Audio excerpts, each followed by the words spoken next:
Today is the day. It's a huge day for Goodreads users where we get to decide how many books we want to challenge ourselves to read in 2020.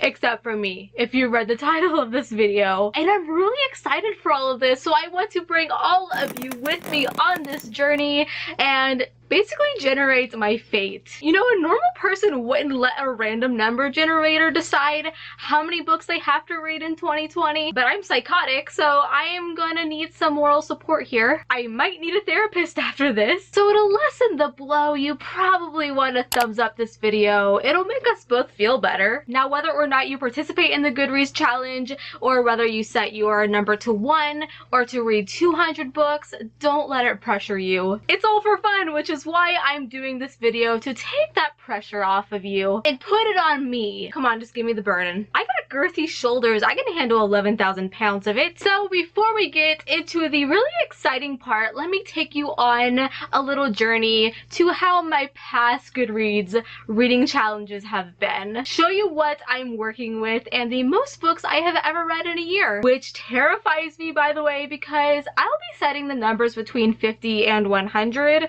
so this could be disastrous. So let's go to 2014. So the very first time I participated in this was 2014, and as you can tell, there's only 13 books because it was late 2014. That was actually the time that I found my love for reading. I hated to read before that. So here it is. I read 4,300 pages. I read Edgar Allan Poe that year. Good on me, getting my classic literature in. Oh, see, right here, The Kiss of Deception by Mary Pearson. That's actually the book that made me fall in love with reading, so it's really funny that that was my first review of the year. Totally makes sense. If we just scroll down, these are the books that I read that year. Not that exciting. How to Survive a Sharknado. I got that in a loot crate. But yeah, 2014, not that exciting. Let's go on to 2015. Okay, so now we're getting into some of the good stuff. So I read 50 books, a lot better than last year. Wait, average page length 251. Okay, I didn't do that much better. All I read was short books. In fact, the shortest book that I read was a poetry book. I would never pick up a poetry book today, that's for sure. So scrolling through these, as you can tell, I had no idea what I like to read. I was just picking up random books. A lot of indie books, probably from like book sales and stuff. I don't even own these books anymore. Pretty much all of them I don't own. But yeah, still a lot of fantasy. Oh, look, I read City of Bones that year.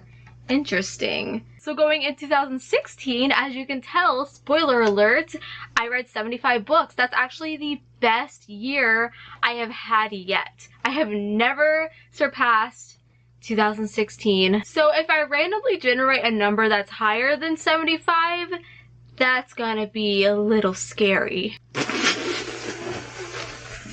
Average page length was 317.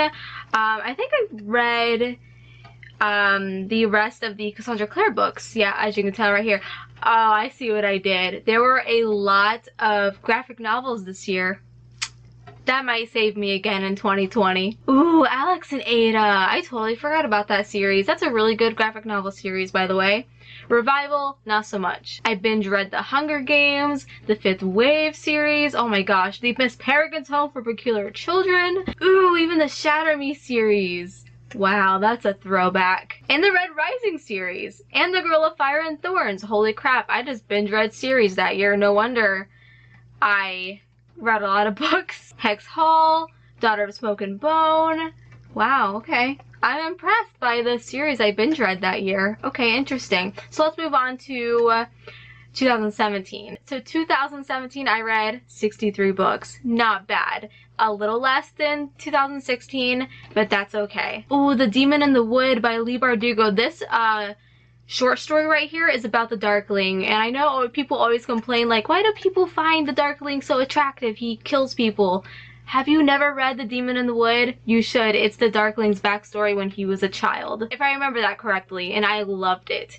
So it made me love the Darkling even more.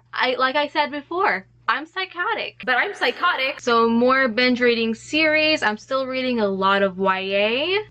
Was this the year I read Harry Potter for the first time?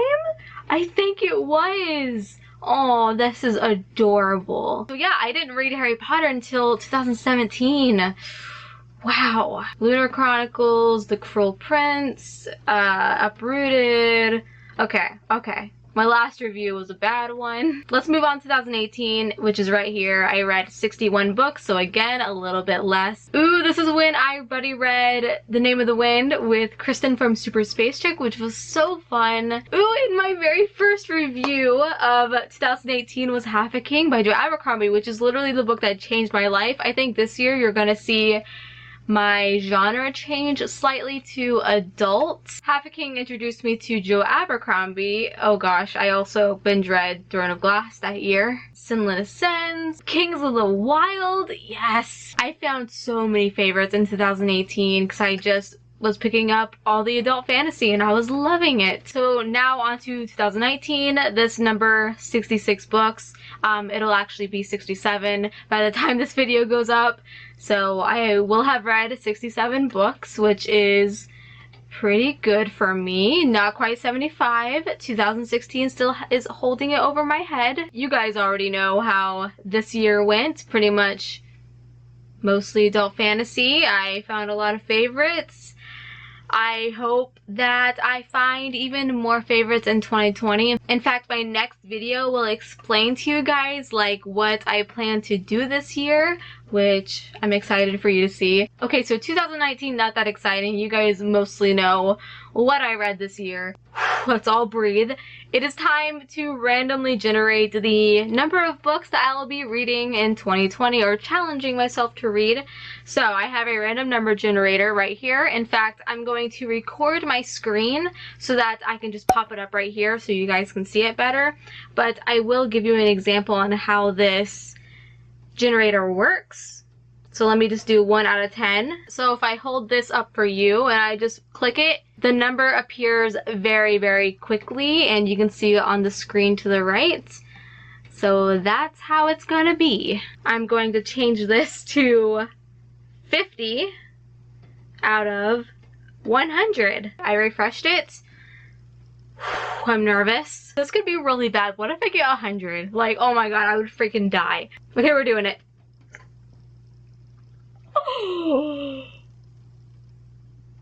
Oh my god. I just got lipstick all over my hands. 82 books.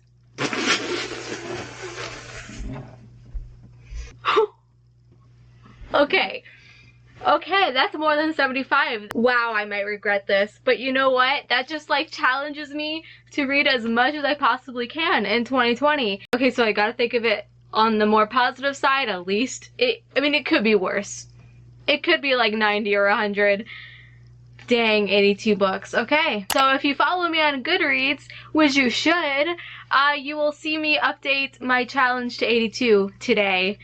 Yeah, so give it a like and wish me good luck. So that's it for today's video. Give this a thumbs up and make me feel better. Give me some moral support here. And subscribe so that you can see me read all of those 82 books. Comment down below and tell me, are you participating in the Goodreads reading challenge? And if so, how many books are you planning to read? Don't do what I did, that's for sure. Follow me on Instagram at Holly Hearts Books and on Twitter at Holly Niece. And until we meet again, happy reading.